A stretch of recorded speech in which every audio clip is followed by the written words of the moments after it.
Hello dear friends, आप सब कैसे हो। एसके साइंस वर्ल्ड में आप सभी का एक बार फिर से स्वागत है।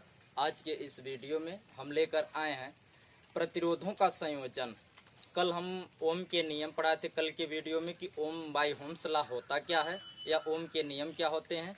आज के इस वीडियो में हम चर्चा करने वाले हैं कि रेजिस्टेंस यानी प्रतिरोधकों का संयोजन और प्रतिरोधकों यानी दी कॉम्बिनेशन ऑफ रेजिस्टेंस का संयोजन कितने टाइप्स का होता है। तो कल समझाए थे कि रेजिस्टेंस क्या होता है, तो आप आज भी समझ लीजिए थोड़ा सा कि रेजिस्टेंस क्या होता है। देखिए बाबू, जो धारा का विरोध करता है यानी किसी चालक का वह गुण जो धारा का विरोध करता है उसे प्रतिरोध कहते हैं। किसी चालक का वह गुण जो धारा यानी उसमें प्रवाहित होने वाली धारा का विरोध करता है उसे हम क्या कहते हैं, प्रतिरोध अथवा रेजिस्टेंस कहते हैं। अब इन रेजिस्टेंसों का कॉम्बिनेशन कितने टाइप्स का हो सकता है। रेजिस्टेंसों का जो कॉम्बिनेशन होता है 3 टाइप से होता है। पहला होता है, याद रखते चलिएगा, फर्स्ट स्टेप में होता है यानी पहला श्रेणी क्रम संयोजन, ऐसे लिखते हैं श्रेणी क्रम संयोजन, श्रेणी क्रम संयोजन। दूसरा होता है समांतर क्रम संयोजन, समांतर क्रम संयोजन। और तीसरा होता है मिश्रित क्रम संयोजन, मिश्रित क्रम संयोजन। तो इसमें हम आज बात करने वाले हैं श्रेणी क्रम संयोजन यानी सीरीज कॉम्बिनेशन, इंग्लिश में इसे बोलते हैं सीरीज कॉम्बिनेशन। तो आज केवल ओनली वन सीरीज कॉम्बिनेशन के बारे में बात करेंगे कि सीरीज कॉम्बिनेशन क्या होता है यानी श्रेणी क्रम संयोजन क्या होता है और इनके फार्मूले क्या होते हैं। तो याद रखते चलिएगा कि श्रेणी क्रम का संयोजन का जो सूत्र होता है, इसमें हम एक रेजिस्टेंस जो रिजल्टेंट रेजिस्टेंस होता है, परिणामी प्रतिरोध होता है, ये परिणामी प्रतिरोध बहुत से प्रतिरोधों के अलजेब्रिक सम के बराबर होते हैं। यानी बहुत से कोई सर्किट होता है, उस सर्किट में बहुत से प्रतिरोध कांटेक्ट होते हैं, बहुत से प्रतिरोध कांटेक्ट होते हैं, उनका रिजल्टेंट रेजिस्टेंस जो होता है उसे R से और R1 R2 R2 जितने जुड़े होते हैं उन सभी का जो अलजेब्रिक सम होता है इस रिजल्टेंट रेजिस्टेंस के इक्वल होता है। तो यानी R1 plus R2 plus R3 plus dot dot dot plus RN हमें करना है, यानी यही सूत्र निकालना है। आज इस श्रेणी क्रम संयोजन के बारे में ओनली वन बात करेंगे। तो डियर फ्रेंड्स, आज इसी पर चर्चा करने में थोड़ा सा फिगर देख लेते हैं। ऐसे मान लेते हैं रेजिस्टेंस का जो प्रतीक होता है कुछ इस टाइप से होता है। ये रेजिस्टेंस का प्रतीक, इसे R से डिनोटेड करते हैं, इसका मात्रक ओम होता है। याद रखते चलिएगा, यह एक ग्रीक भाषा है और यह एक ग्रीक अक्षर है।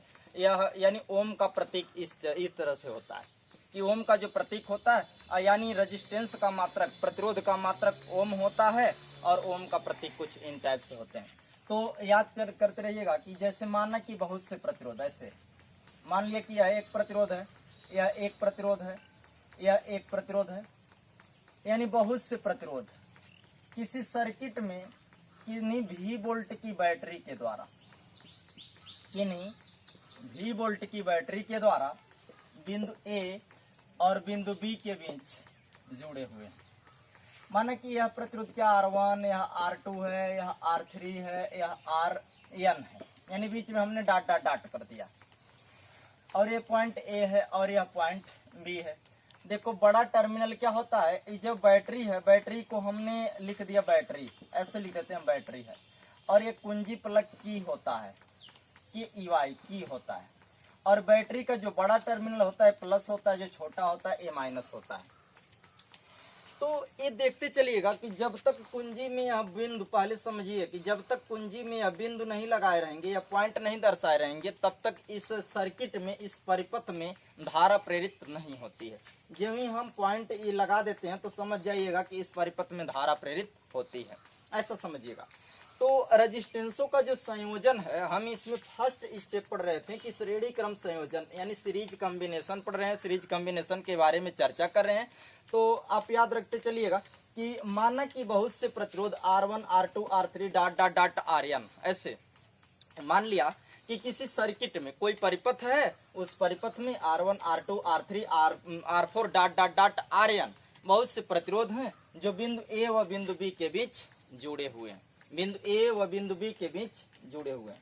याद रखते चलिए, किसी भी प्रतिरोध का, कोई भी प्रतिरोध होता है उसके दो टर्मिनल होते हैं, एक फर्स्ट टर्मिनल और एक सेकेंड।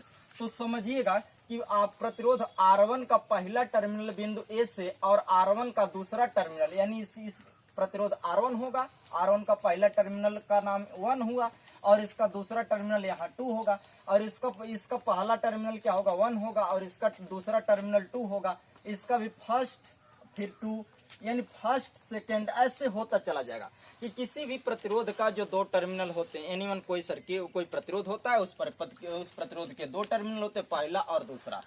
तो ऐसे मानते हैं कि माना कि बहुत से प्रतिरोध R1, R2, R3 dot dot dot Rn किसी परिपथ में संयुक्त है, श्रेणी क्रम में संयुक्त है। ये बिंदु A व B के बीच कांटेक्ट है।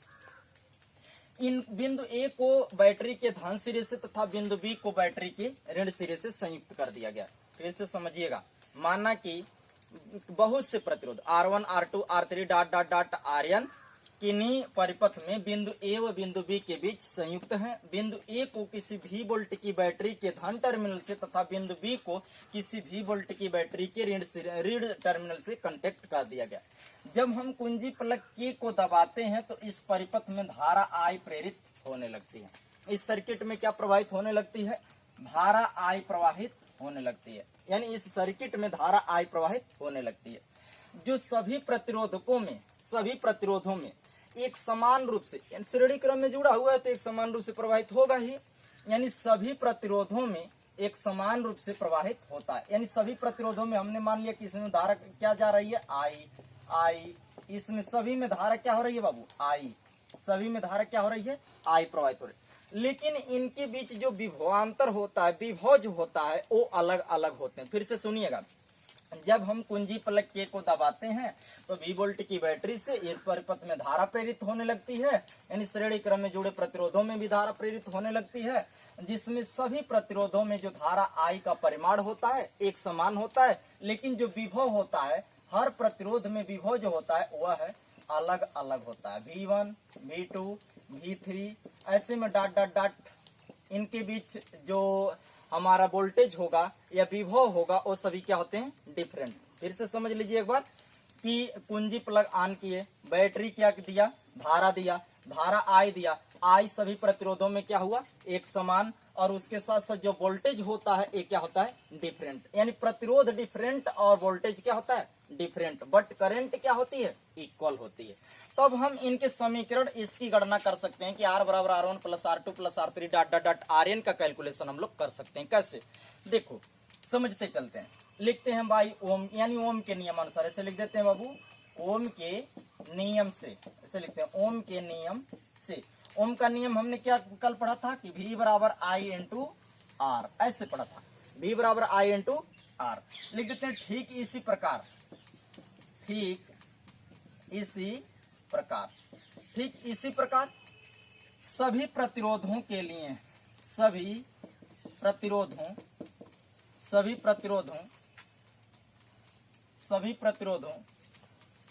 में उपस्थित विभवों के लिए सभी प्रतिरोधों में उपस्थित विभव के लिए। तो पहले प्रतिरोध का विभव कितना है बाबू, V1, अब बराबर इसमें धारा कौन जा रहा है, I जा रहा है। अब प्रतिरोध का नाम क्या है, R1, इसको समीकरण नंबर कितना मान लो, 1, इसको 2 मानो, इसको समीकरण नंबर 1 मानो क्योंकि काम देगा अभी। चलो दूसर के का नाम क्या रख दो, V2 विभव है, इसमें कौन धारा है, I, और दूसर के का प्रतिरोध का नाम क्या है, R2, इसको समीकरण नंबर कितना मान लो, 3 मान लो। फिर ऐसे में V3 अगले प्रतिरोध का नाम, फिर I, R3 है ना प्रतिरोध का नाम। फिर देखो इस समीकरण नंबर कितना होगा, 4।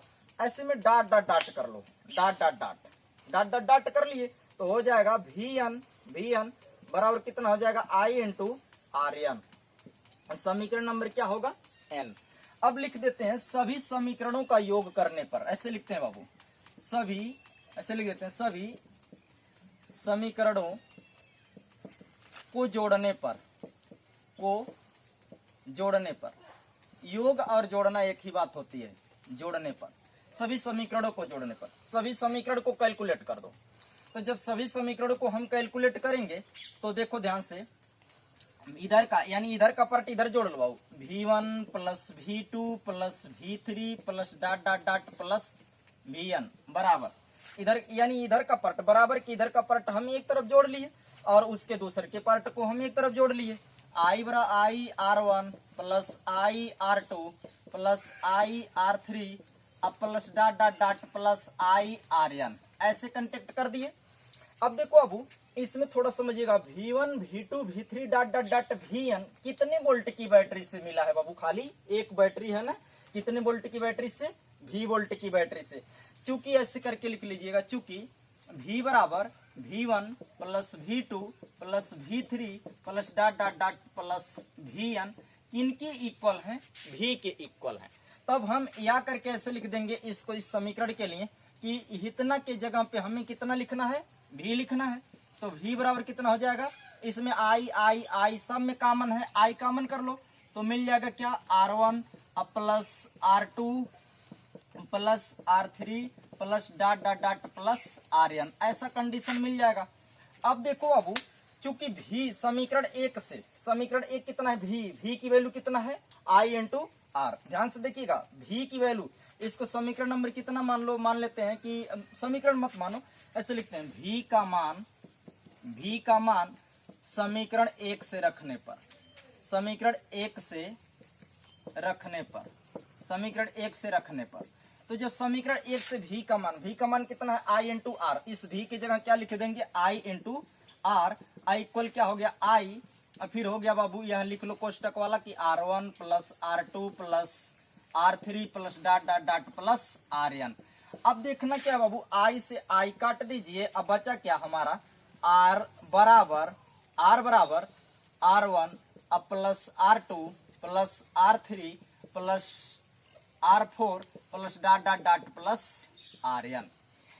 यह है, यह इस समीकरण को हम क्या कहते हैं, प्रतिरोधों का श्रेणी क्रम संयोजन का समीकरण कहते हैं। अगर जो नहीं दिख रहा होगा तो मैं यहाँ लिख देता हूँ कि r बराबर r1 plus r2 plus r3 plus dot dot dot plus rn। यह किनका समीकरण है बाबू, प्रतिरोधों के श्रेणी क्रम संयोजन का सूत्र है। Thanks watching my video, share and comments please.